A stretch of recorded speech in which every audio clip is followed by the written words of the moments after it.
Pada prinsipnya kami di Komisi 8 akan mengusulkan angka yang lebih rasional dan terjangkau. Sudut Dengar Parlemen. Halo, apa kabar? Kembali lagi di Sudut Dengar Parlemen bareng Nadia Kanaya. Kita sudah ada di episode yang baru, episode yang mau membahas soal yang lagi rame, selalu yang lagi rame. Yang rame apa nih? Yang lagi rame nih soal 105 juta rupiah per jamaah. Apa ya? Itu wacana yang sudah disampaikan oleh Kementerian Agama untuk biaya pemberangkatan haji di 2024 mendatang. Tapi itu masih wacana. Jadi adem-adem dulu, jangan langsung digas kenceng-kenceng. Kita cari informasi kebenarannya seperti apa. Nah, untuk mendapatkan informasi yang tepat, pendengar Radio Republik Indonesia RRI, kemudian TV dan Radio Parlemen bisa kumpul di SDP kita. Sudah kedatangan Bapak Ashabul Kafi selaku Ketua Komisi 8 DPR RI dari fraksi PAN. Assalamualaikum, selamat pagi Bapak. Waalaikumsalam, selamat Sehat? pagi. Alhamdulillah. Pastilah udah sampai di sini sehat dan semangat. Semangat Masih pagi lah. banyak sekali nih aktivitas, kegiatan dan rapat-rapat yang dilakukan sama Komisi 8. Kemarin betul. ada dengan Garuda. Terus dari Kementerian Agama juga sudah disampaikan. Sebelum membahas yang lagi rame 105 juta rupiah ini, saya mau membahas yang sebelumnya. Evaluasi dari haji yang sebelumnya. Katanya sudah maksimal, tetap masih ada kendala. Dari mulai ternyata kemarin banyak menelan korban. Tenaga kesehatannya kurang maksimal. Betul. Gimana Pak, boleh diceritakan Pak untuk kondisi? Ya, jadi sebenarnya sih secara umum ya, penyelenggaraan haji tahun 2023 kemarin itu menurut pandangan kami setelah melakukan pengawasan sejak dari pemberangkatan kemudian sampai pada pelaksanaan ibadah haji, secara umum kami menilai sudah cukup baik ya, Tapi memang ada beberapa poin yang memang menjadi catatan kami untuk dilakukan perbaikan pada musim haji tahun ini ya, tahun depan 2024 itu ya. Nah, contoh pelayanan di bandara itu kan, kami minta agar nanti Kementerian Haji Arab Saudi bisa memberi sedikit kelonggaran ya kepada petugas-petugas kita yang bertugas di Bandara Jeddah maupun di Madinah untuk memberi sedikitlah kelonggaran pada saat para petugas ini menerima tamu-tamu kita yang tiba di Jeddah dan di Mekah gitu kan, termasuk pada penjemputan di pesawat gitu kan. Kemarin sempat ada kendala di situ ya Pak? Sedikit agak kaku lah gitu ya, termasuk petugas-petugas kesehatan yang mengantar obat begitu banyak gitu kan, seharusnya diberilah sedikit kelonggaran lah sehingga nggak terlalu panjang lah antriannya mereka itu. Kalau ada informasi soal masyari yang bermasalah juga di sana. Itu juga. Jadi memang itu informasi dari teman saya yang ikut menjalankan ya haji. Kami jadi saksi bahwa memang ada beberapa layanan yang menjadi tanggung jawab masyarakat itu memang yang perlu kita evaluasi gitu kan. Khususnya pada saat Armusna puncak haji itu. Di Musdalifah, di Arafah dan di Mina memang termasuk terjadi eksiden di Musdalifah itu, jemaah haji sempat harus menunggu sekian lama karena jemputan yang terlambat. Di tengah cuaca panas yang sangat ekstrim dan katanya sampai 48 derajat Celcius itu waktu jemaah haji kan itu kan mabit di Musdalifah ya. Terus mobil itu kan kembali lagi ke Arafah ngangkut jemaah. Nah, terjadi kemacetan, di situ terjadi kredit, sehingga jemaah mengalami keterlambatan penjemputan. Nah, itu juga kita evaluasi. Bagaimana soal ini Pak, pendamping untuk lansia? Oh ya, jadi sebenarnya memang haji tahun 2023 kemarin itu kan pendamping ditiadakan. Itu ditiadakan Sebenarnya atau pembatasan? enggak, memang ditiadakan. Peniadaan pendamping sebenarnya tujuannya juga kan untuk menegakkan keadilan bagi para calon jemaah. Jangan karena alasan pendampingan sehingga mereka berangkat tanpa harus melalui proses antrian. Oh, jadi Sementara banyak bukan ribuan, ratusan ribu calon jamaah haji juga yang sudah antri sampai 10 tahun, 15 tahun gitu kan. iya. Nah, itu pertimbangannya kemarin gitu kan. Jadi untuk memberi keadilan bagi para calon jemaah. Jangan hanya karena alasan mau menjadi pendamping terus tidak antri. Nah, itu kan. Tapi kemarin justru akhirnya malah jadi chaos gitu loh Pak, karena melihat ternyata tidak cukup mandiri lansianya untuk Makanya sebenarnya sih kalau kita mau kembali ke Permenkes ya, nomor 15 tahun 2016, di situ kan sudah jelas pengaturannya bahwa calon jamaah haji yang dapat berangkat itu adalah mereka-mereka yang memang sehat secara fisik maupun rohani gitu kan. Nah, ini ke depannya perlu kita lebih selektif ya.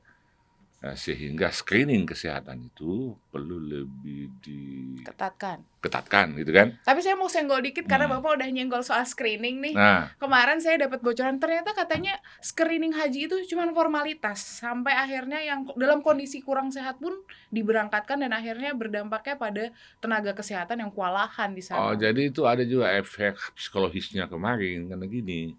Screening itu dilakukan setelah para calon jemaah ini kan melakukan pelunasan.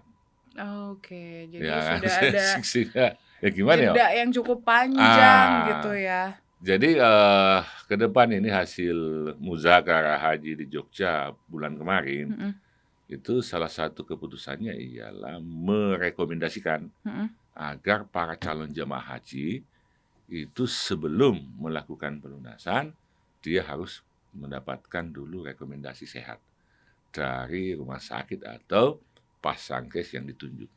Berarti itu double screening gitu atau Sekali aja. sekali tapi aja. mendekati Enggak. pelunasan? Jadi sebelum melakukan pelunasan, itu screening dulu.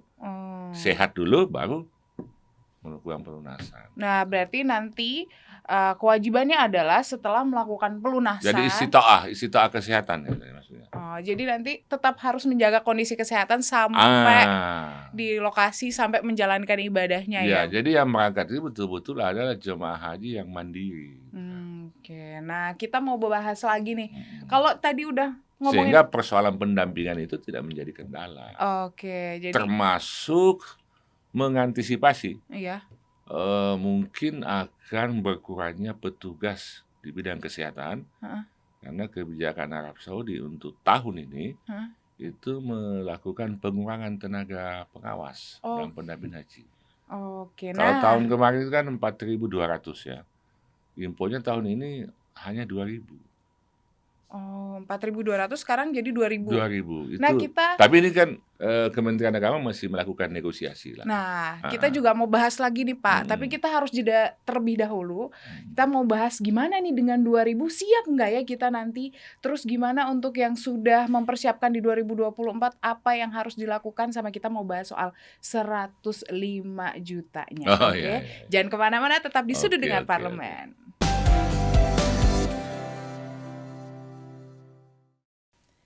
Kembali lagi di Sudut Dengar Parlemen dan kita masih bareng sama Bapak Ashabul Kafi, masih bahas soal ini haji, yang ternyata informasi dari Bapak ada pengurangan jumlah pengawas dan pendamping menjadi 2.000 petugas. Jadi 2.000 orang. Ya untuk sementara usulan dari. Tapi kalau menurut Bapak dengan jumlah yang 2.000 ini sebenarnya Indonesia siap nggak sih Pak untuk memberangkatkan? Ya siap nggak siap ya kita harus jalankan tentu dengan berbagai opsi ya. Nah, antara lain untuk mengurangi beban petugas ini, kamu kan hanya petugas kesehatan, termasuk pembimbing ibadah itu kan. Maka istitoah kesehatan itu betul-betul kita harus ketatkan gitu kan. Artinya kalau Sehingga dalam yang berangkat itu mereka adalah orang-orang yang mandiri gitu kan. kalau dalam kondisi yang belum sehat dia akan Ya berobat dulu lah, sehat dulu lah baru berangkat itu kan. dan itu Karena tidak merubah antrian dia kan Pak untuk selanjutnya. enggak. Ya kalau tahun ini umpamanya dia belum bisa karena sama sekali nggak bisa berangkat, ya tanpa pendamping, ya tahun depan aja kan bisa gitu kan. Jadi Tapi kalau mungkin ada calon jemaah yang mungkin kurang sehat, tapi ada pendampingnya dari keluarganya, ya memang sudah berhak berangkat sesuai dengan nomor porsi, ya mungkin kita ada toleransi gitu kan. Tetapi kalau sama sekali nggak punya pendamping, ya nggak, ya kita minta nggak berangkat lah. Oh, berarti itu opsinya adalah kalau memang ada pendamping Kalau dan memang pendamping udah dari berhak, keluarga ya yang memang sudah waktunya berangkat. ya mungkin ada toleransi gitu kan. Dengan penambahan 20.000, gimana Pak? Nanti skema yang akan dilakukan? Jadi penambahan 20.000 itu kan nanti pada akhirnya kita akan bagi secara proporsional ya ke seluruh wilayah yang ada di Indonesia itu kan. Dan itu sudah, jadi kita sudah dapatkan datanya dari 20.000 itu kan 8% diantaranya jemaah haji khusus gitu kan. Nah, jadi sisanya itu yang kita bagi ke kabupaten-kabupaten sesuai dengan jumlah calon jemaah hajinya yang antriannya, kemudian paling banyak antriannya ya, kemudian yang paling banyak calon jemaah haji pendaftarannya. Gitu kan. Itu yang menjadi prioritas di tambahan 20.000 itu 20.000. ya. Yang paling banyak itu kalau Indonesia ini kan yang paling banyak ini kan Jawa Barat sama Jawa Timur dan Sulawesi Selatan. Gitu kan.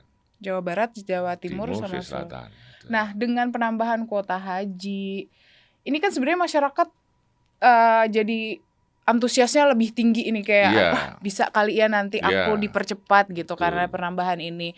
Tapi di sisi lain kemarin masyarakat kembali terguncang dengan adanya wacana 105 juta rupiah per jamaah. Ya, jadi kalau haji tahun 2023 kemarin usulan awal Kementerian Agama itu kan 98 juta. Ya.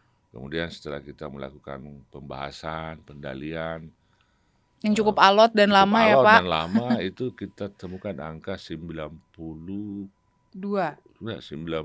ribu rupiah. Oh iya 90 juta 50 ribu rupiah. Itu biaya BPIH-nya, biaya penyelenggaraan ibadah hajinya. Nah, tapi kan dari 90 juta 50 ribu itu 55% itulah yang menjadi tanggungan kewajiban jemaah yang harus dia bayarkan, yang namanya BP. Nah, BP jadi nggak semua juga 90 juta 50 ribu itu dia bayar.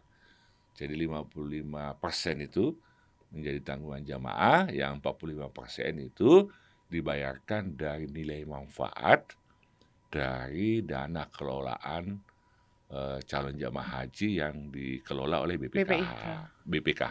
Iya. Nah, sama tahun ini. Tahun ini kan Kementerian Agama mengusulkan angka 105. Nah, itu kan baru usulan.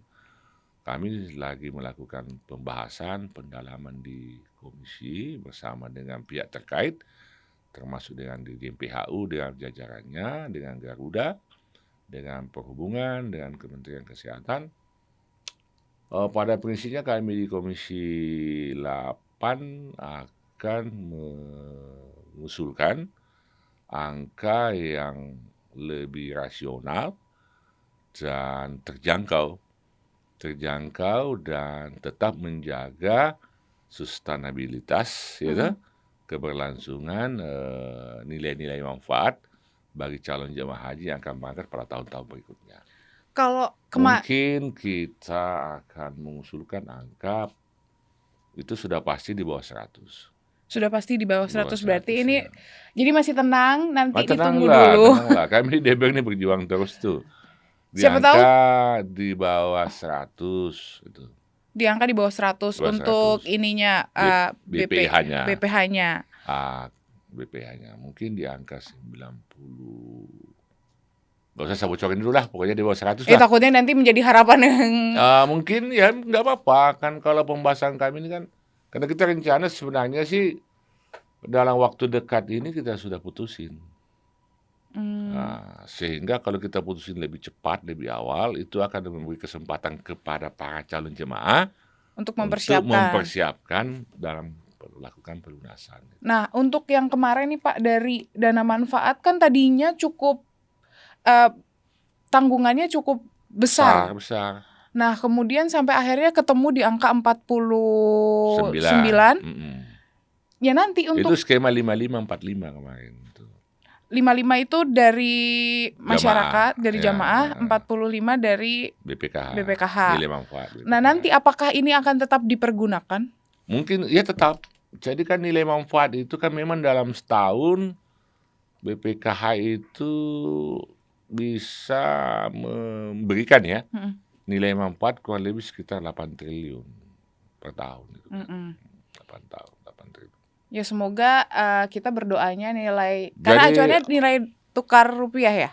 Iya juga, jadi gini, BPIH itu juga sangat tergantung sebenarnya dari nilai tukar rupiah kita yang setiap tahun mengalami perubahan. Jadi memang kenaikan itu sulit juga kita hindari, gitu kan. Tapi walaupun mengalami kenaikan, kami tetap berjuang ya untuk melakukan efisiensi penghematan sehingga menghadirkan BPIH yang mudah dijangkau oleh masyarakat. Nah, untuk pembahasan lebih lanjutnya, apakah nantinya ke depannya nih akan tetap di skema 4-5? Kita menawarkan karena kita kan gini ya, prinsipnya kan gini ya, kita ingin menghadirkan BPIH yang tidak terlalu memberatkan jemaah yang mau berangkat tahun ini, tapi di satu sisi juga keberlanjutan nilai manfaat ini tetap bisa terpelihara sehingga calon jemaah haji yang berangkat tahun-tahun depannya juga akan tetap mendapatkan nilai manfaat. Sehingga skemanya mungkin nanti akan berubah sedikit, mungkin di angka 60-40. 60-40. Nah, semoga jadi tetap, kan tahun kemarin kan 55-45. Nah, tahun ini kita 60-40 gitu kan. Jadi BP-nya yang menjadi tanggungan jemaah itu 60%. Yang menjadi nilai manfaat dari BPK itu 40%. Oke, semoga nilai, kita berdoa semoga nilai tukar rupiahnya tidak melambung ya. Melonjak, jadi gitu kan. Semuanya masih terjangkau. Nah, kita mau memperdalam lagi soal apakah masih tetap menggunakan setoran awal di 25 juta? Nah, jangan dijawab dulu Pak. Kita break sejenak, jadi jangan kemana-mana, tetap di Sudut Dengar Parlemen.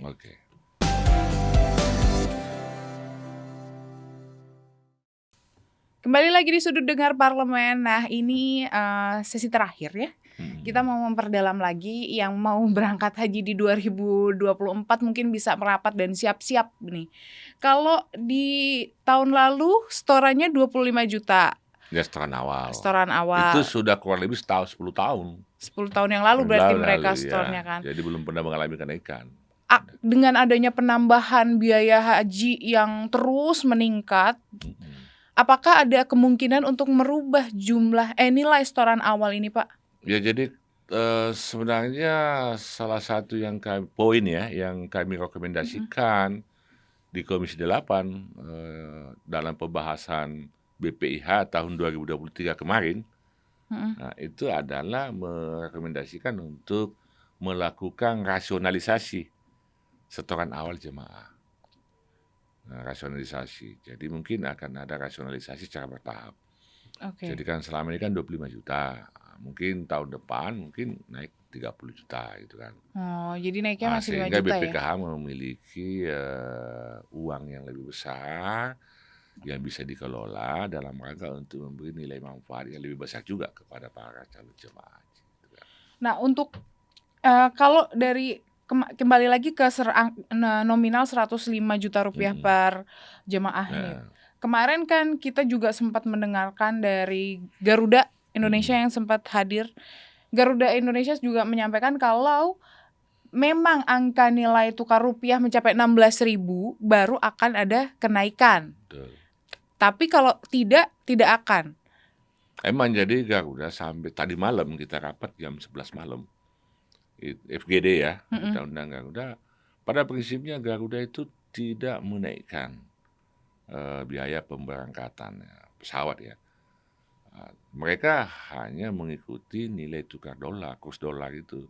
Jadi kalau kurs dolarnya nggak naik, ya dia nggak naikin. Tapi kalau naik kan otomatis kan.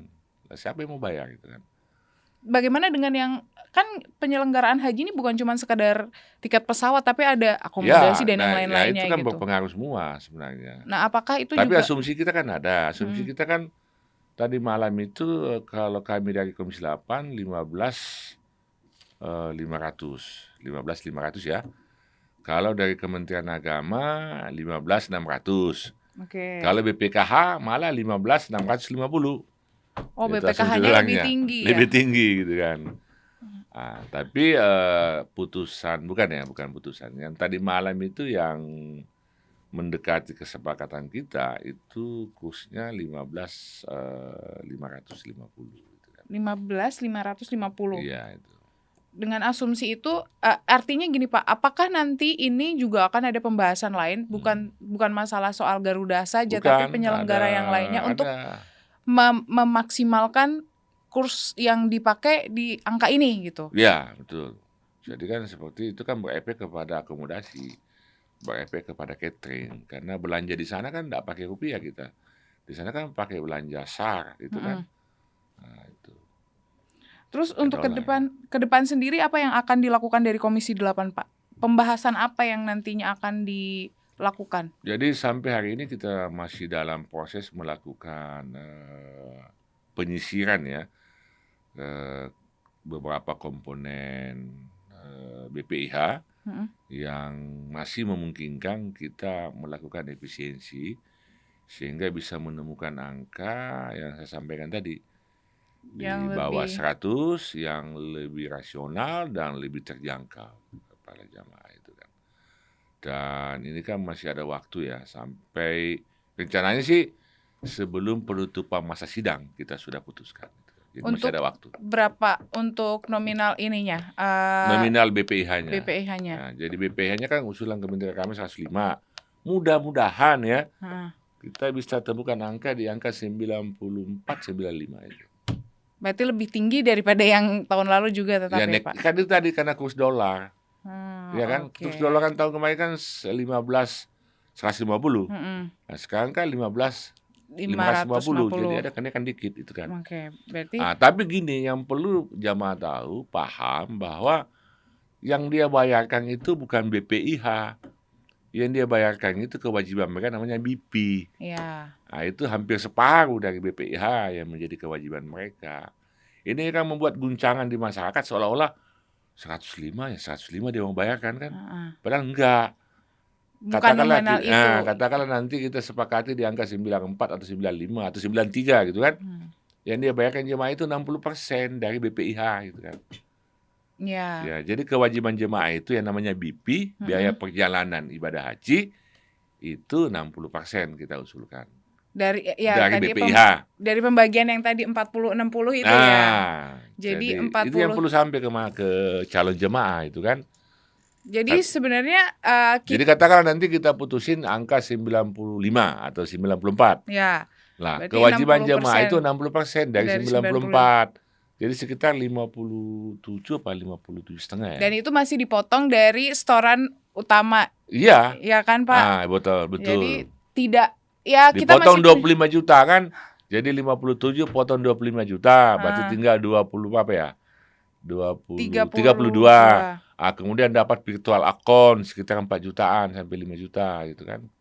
Ya, harus nabung lah mulai dari sekarang lah. Nah, makanya kalau diputuskan lebih awal ini kan memberi kesempatan kepada calon jemaah untuk mempersiapkan biaya pelunasannya.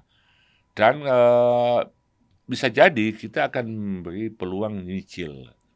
Karena yang sebelumnya tidak ada ya Pak? Enggak, karena waktunya kan kasih banget kan, kemarin cuma sebulan lebih kan. Oh iya betul. Kalau ini kan agak panjang gitu kan. Akan lebih cepat penentuannya, jadi akan lebih memberi kesempatan kepada para calon jemaah untuk menabung, mengumpulkan setoran lunas dan kita mungkin akan memberi peluang untuk melakukan cicil 4 bulan. Cicil 4 4 bulan. bulan. Wah, terus jadi semakin diperingan dan Iya, dipermudah. iya. Siapa tahu ada rezeki nomplok ya. Mm-mm. Langsung dicicil dulu selama 4 kali. Udah kayak beli Jadi nggak panci ya, apa-apa Pak ya. saya sampaikan bahwa usulan teman-teman di Komisi 8, kami ya di Komisi 8 itu ya di angka 93,5, Mm-mm. mungkin maksimal 94 Oke, berarti BPIH-nya itu. Jadi kita turun dari 105 jadi 94. Nah, Ya itulah. Nominalnya boleh dicek dari kalkulator, agak ribet ya nanti. Tapi kita berharapnya adalah nilai manfaatnya juga mungkin bisa lebih yang besar. terpenting nilai manfaat itu ada 2. Yang pertama terjadi sustainabilitas, kesinambungan ya. Ini kan 53 juta loh. Kemudian yang kedua bisa lebih ditingkatkan. Nah, jadi mungkin yang akan mendaftarkan harus mempersiapkan setoran awal lebih tinggi dari tahun-tahun sebelumnya ya Pak ya, karena siapa tahu berharapnya Enggak juga harus mempersiapkan. Kemungkinan ke depan itu mungkin akan mengalami kenaikan. Kalau sekarang kan 25 juta. Ya mungkin tahun depan 30. 30. Ya, Jadi kan lebih calon jemaah haji baru ya. ya calon jemaah haji baru 30. supaya mempersiapkan karena Ini kan nggak pernah mengalami kenaikan 25 juta terus. iya dari tahun berapa itu Pak? Ya, sudah 10 tahun lebih. Jadi kita berharapnya kita mendapatkan dana manfaat untuk membantu penyelenggaraan hajinya jauh lebih besar. Jadi kita dorong gitu. BPKH untuk berinovasi ya, melakukan investasi sehingga bisa mendapatkan nilai manfaat yang lebih besar. Gitu kan. Contoh katakanlah BPKH berinvestasi nyewa hotel jangka panjang. Nah, sekarang kan enggak, kita kan nanti musim haji aja baru langsung mencari hotel. Kalau Malaysia itu memang dia nyewa sampai 20 tahun. Oh, berarti sudah. Nah, jadi setelah musim haji, hotel itu dimanfaatkan lagi untuk umroh gitu kan. Oke. Nah, Nah, kan. itu nanti kita bikin sesi selanjutnya untuk nanti aja lah. memperdalam karena ternyata waktunya sudah habis, Bapak. Terima kasih Oke. sudah Mudah-mudahan informasi ini bisa menenangkan ya. menenangkan para calon jemaah.